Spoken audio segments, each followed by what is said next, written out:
Hi, my name is Melissa Giles, and this video is called Who Are You? This is Proverbs chapter 12, and I feel like I'm leaning here.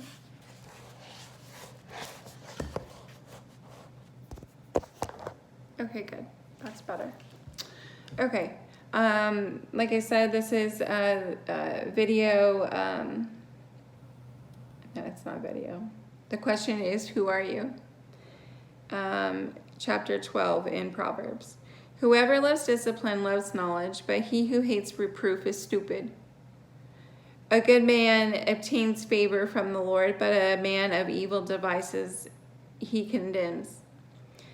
I love the first verse because if you don't want to take anything into consideration, about change, then, it's hard to swallow that God would even call anybody stupid because of his love for us.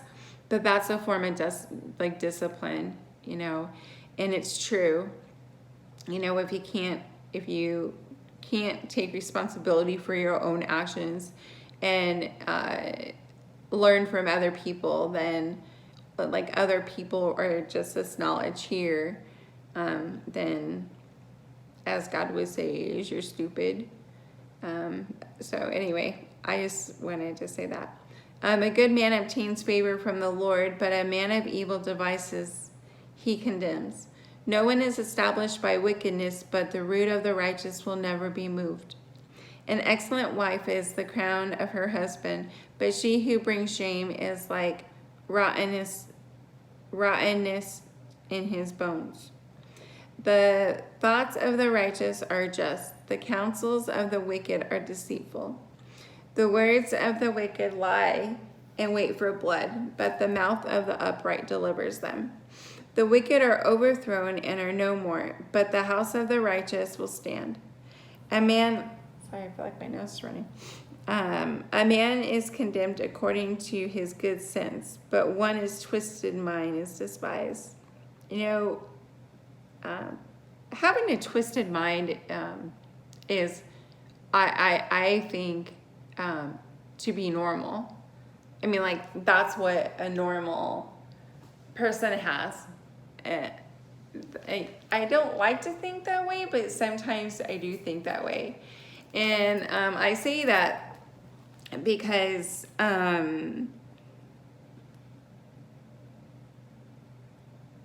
how do I say? I kind of feel bad for saying that. In other ways, I don't feel bad for saying that. I feel bad for saying that because I don't want to come off offensive. I don't feel bad for saying that because it's true. It's like the twisted mind is the people that don't. Oh, Father, help me say this correctly. That don't understand the 10 Commandments or the way of life to reach your destiny or to reach that higher calling that you've been called to. And I just, we're called to be so much more than what we are.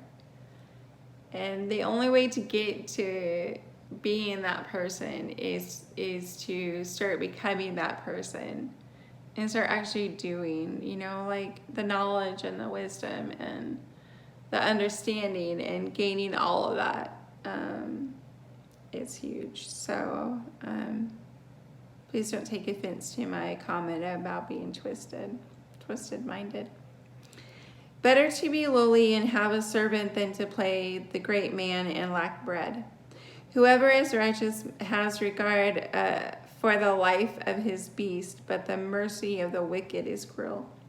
Whoever works his hand will have plenty of bread, but he who follows worthless pursuits lacks sense. Yeah. Whoever is wicked conveys the spoil of evildoers, but the root of the righteous bears fruit. An evil man is ensnared by the transgression of his lips, but the righteous escapes from trouble. From the fruit of his mouth a man is satisfied with good, and the work of a man's hands come back to him. The way of a fool is right in his own eyes, but a wise man listens to advice. That's what I was talking about earlier. Whoever, that's the very first verse in this, whoever loves discipline loves knowledge, and he who hates reproof is stupid. The way, let's see, from the fruit of his mouth, from the fruit of his mouth, a man is satisfied with good, and the work of a man's hands comes back to him. The way of a fool is right in his own eyes, but a wise man listens to advice. The vexation of a fool is known at once, but the prudent ignores an insult. Right? We just give it to God and pray, right? Yeah. Whoever speaks the truth gives honest evidence, but a false witness utters deceit. And that is, what is that? That's commandment number 9. Do not bear false witness, right? There is one whose rash words are like sword thrusts, but the tongue of the wise brings healing. That's because the wise knows. They know to be quiet. They know that saying things harshly to another person or about another person, they know that that's not the right thing to do, because that's that energy. That's that energy that we put off, and that person may already have a broken spirit, right? So why should we break that spirit even more with the worldly thinking of talking about somebody?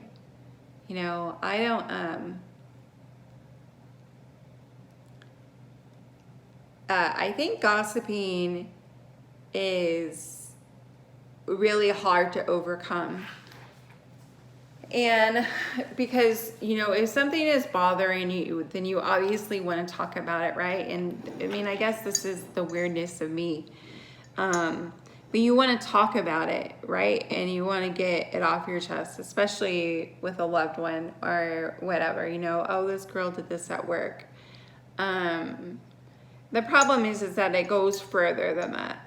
It goes to, your friend, and then the friend is talking what you said about, the other person to somebody else. And then it becomes a big chain, right? And then it just gets so out of control that the energy that you're putting out about this person is negative, and the person already has negative energy. They already are beating themselves up for whatever it was that they did, or they're already feeling fat, or they're already feeling ugly, and those types of things are not okay. And so gossiping, I would have to say, which is commandment number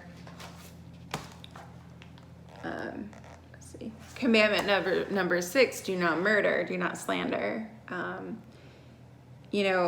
I would have to say that that's probably one of the hardest ones to really overcome. And you may be saying to yourself, oh, well, forget that. I have to talk about this kind of stuff. I have to do this or whatever. Well, that's loving something more than you love God. And if you're not feeling a blessing, or you're not where you are in your life, or you're expecting something better to happen, then you must understand that that it's not okay to talk about another person. If it doesn't go further than your boyfriend, wife, girlfriend, husband, then, and it stays between you and them, then that's just between you and them. But when it carries on to another person, and to another person, and to another person, and so forth and so on, because that's typically what it does. And you're breaking that spirit that is already broken. And so therefore, how can we expect that person would act differently, or overcome something differently, right? Even when we may know that that person is strong. You know what I'm saying? So, it matters. Like, every word matters, okay? Let's see, I didn't even mark where I was. I went off on a tangent. Let's see. Oh, yeah. There is one whose rash words, all right, are like sword thrusts, but the tongue of the wise brings healing. Okay. All right, cool. Truthful lips endure forever, but a lying tongue is but for a moment. Deceit is in the heart of those who devise evil, but those who plan peace have joy.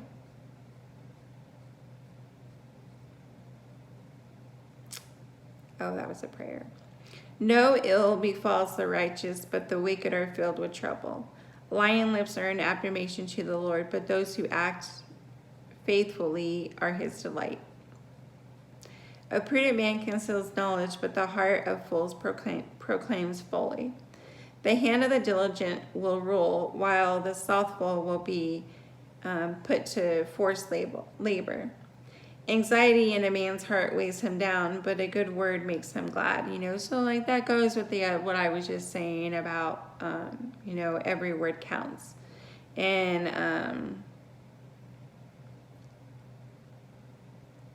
loving a person like God loves you in all circumstances is also crucial to building that relationship with him, for sure.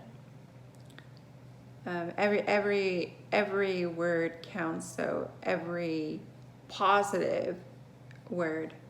If you were to see somebody or know somebody with an anxiety problem in their heart, are you going to go and talk bad about them because they're having so much anxiety that you don't know what to tell them to help them? I would hope not. One who is righteous and a guide to his neighbor, but the way of the wicked leads them astray. Whoever is slothful and will not roast his game, but the diligent man will get precious wealth. In the path of righteousness is life, and in its pathway there is no death. So with that being said, what side of the spectrum are you on? This is video 12 out of 31. Thank you for watching.